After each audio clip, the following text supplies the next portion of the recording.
મિત્રો નમસ્કાર, આપ જોઈ રહ્યા છો બનાસ ગુરુવાણી અને હું છું આપની સાથે આલોક મિશ્રા. મિત્રો મહત્વનો વિડીયો છે આપ સૌના માટે, કારણ કે આપણે આ વિડીયોમાં વાત કરવા જઈ રહ્યા છે ઇન્સ્પાયર એવોર્ડ બાળકને લઈને. તો જે ધોરણ 6 થી 12ના વિદ્યાર્થીઓ છે એ શાળામાં અભ્યાસ કરતા હોય ત્યારે જે વિજ્ઞાનના શિક્ષકની સાથે રહીને અને દરેક શાળાના આચાર્યશ્રીના આયોજનની અંદર ઇન્સ્પાયર એવોર્ડ બાળકમાં પોતાનું રજીસ્ટ્રેશન કરાવી શકે છે. મિત્રો મહત્વની વાત છે કે 6 થી 12ની જે દરેક શાળાઓ છે એ શાળાઓ આ બાળકોને નોમિનેટ કરી શકે છે. નોમિનેટ કરવા માટે સૌ પ્રથમ શાળાએ રજીસ્ટ્રેશન કરાવવું જરૂરી છે. મિત્રો ઇન્સ્પાયર એવોર્ડ બાળકની જે વેબસાઇટ છે એ આપણે ઓપન કરવાની છે અને ઓપન કર્યા પછી એમાં જો રજીસ્ટ્રેશન ના થયું હોય તો સૌ પ્રથમ આપણે રજીસ્ટ્રેશન કરી લેવાનું રહેશે અને રજીસ્ટ્રેશન કર્યા પછી જિલ્લા કક્ષાએથી આપણને યુઝર આઈડી અને પાસવર્ડ ફાળવવામાં આવશે અને એ યુઝર આઈડી અને પાસવર્ડથી લોગિન કરીને શાળાના વધુમાં વધુ 5 વિદ્યાર્થીઓના ઇનોવેશન્સને લઈને જે આઈડિયા છે એ આઈડિયા નોટ ડાઉન કરીને અંદર નોટ કરવાના રહેશે અને તમામ જે બાળકો છે એમની જે એન્ટ્રી છે એ કરવાની રહેશે. શું છે મહત્વની બાબત આપણે જોઈશું આ વિડીયોમાં. બન્યા રહેજો વિડીયોના લાસ્ટ સુધી. હું છું આલોક મિશ્રા અને તમે જોઈ રહ્યા છો બનાસ ગુરુવાણી.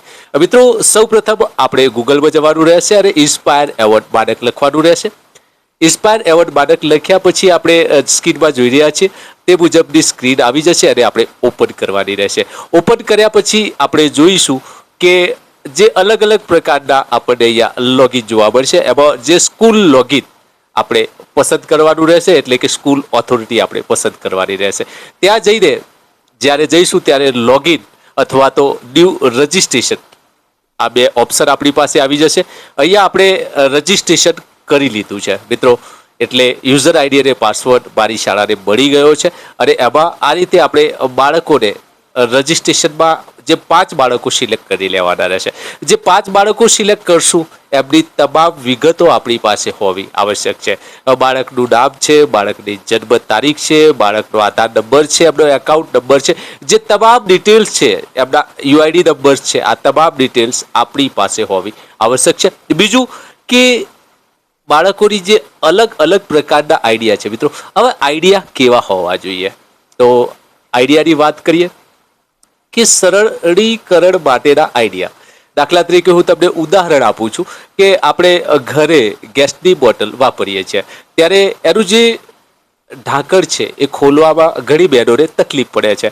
એના માટે ઇન્સ્પાયર એવોર્ડ બાળકની અંદર એક સુંદર મજાનો જે આખું આયોજન કરવામાં આવ્યું અને એની એક પકડ એ બનાવવામાં આવ્યું. એ માત્ર ને માત્ર 25 રૂપિયામાં આજે સમગ્ર ભારતની અંદર એ બાળ વૈજ્ઞાનિકને પેટન્ટ મળી છે અને જે કંપનીઓ પકડ બનાવી રહ્યા છે એના ઉપર એને રોયલ્ટી મળી રહી છે. તો આઈડિયા કેવા હોવા જોઈએ તો આઈડિયા એક નાના સરખા હોવા જોઈએ. દાખલા તરીકે ત્યારે ડસ્ટબિનને લઈને પણ આપ પ્રયોગ કરી શકો છો. દાખલા તરીકે બસોની અંદર હાલ ડસ્ટબિન હોતી નથી, તો એના માટે શું નવા આઈડિયા કરી શકાય? આવા એક અલગ વિચારવાળા આઈડિયા ચોક્કસથી ઇન્સ્પાયર એવોર્ડ બાળકમાં પસંદ થાય છે. મિત્રો ઇન્સ્પાયર એવોર્ડ બાળકમાં આપે જે આઈડિયા નાખ્યા છે એ આઈડિયા સિલેક્ટ કરવામાં આવે છે અને સિલેક્ટ કર્યા પછી જે બાળક અને શાળાને પ્રતિ બાળકનો જો આઈડિયા સિલેક્ટ થાય તો 10,000 રૂપિયા મળે છે. મિત્રો આ 10,000 રૂપિયામાંથી એમના શાળા કક્ષાએ જે મોડલ છે એ મોડલને ડેવલપ કરવાના અને આગળ જે DLPC કરવામાં આવે છે, જિલ્લા કક્ષાની જે પ્રદર્શની હોય છે એમાં જવા માટે વાપરવાના હોય છે. અને જો DLPCમાં આપણો નંબર આવે તો સ્ટેટ લેવલની જે પ્રદર્શની હોય છે એમાં જવાનું હોય છે અને સ્ટેટ લેવલમાં જો આપણો નંબર આવે તો આપણે નેશનલ લેવલમાં જવાનું હોય છે. અને તમામ જે આઈડિયાને વિકસિત કરવા માટે આપણે આના માટે અલગથી પણ ગ્રાન્ટ આપવામાં આવે છે. અને જો આપણી જે ઇનોવેશન જે આપણે રજૂ કર્યું છે, જે પ્રોજેક્ટ રજૂ કર્યો છે એ આઈડિયા નેશનલ કક્ષાએ સિલેક્ટ થાય તો ચોક્કસથી એ બાળકને પેટન્ટ મળે છે અને પેટન્ટ મળ્યા પછી એ બાળકને રોયલ્ટી પણ મળે છે. તો આવો આજે જ જોડાઈએ ઇન્સ્પાયર એવોર્ડ બાળકમાં. આપણો કોઈ પ્રશ્ન હોય અથવા આપણી કોઈ કોમેન્ટ હોય તો જરૂરથી મારા કોમેન્ટ બોક્સમાં કરવા વિનંતી, કારણ કે આપણે લાવતા રહીએ છીએ શિક્ષણ જગતના મહત્વના જાણકારીવાળા વિડીયો આપણા માટે, શિક્ષકો માટે અને બાળકો માટે. તો આવો આજે જ આપણી શાળાનું રજિસ્ટ્રેશન પૂર્ણ કરીએ અને સરળીકરણના આઈડિયા બાબતે જો કોઈને પ્રશ્ન હોય તો ચોક્કસથી મારો સંપર્ક કરી શકો છો. આલોક મિશ્રા, મોબાઈલ નંબર છે 7600953262.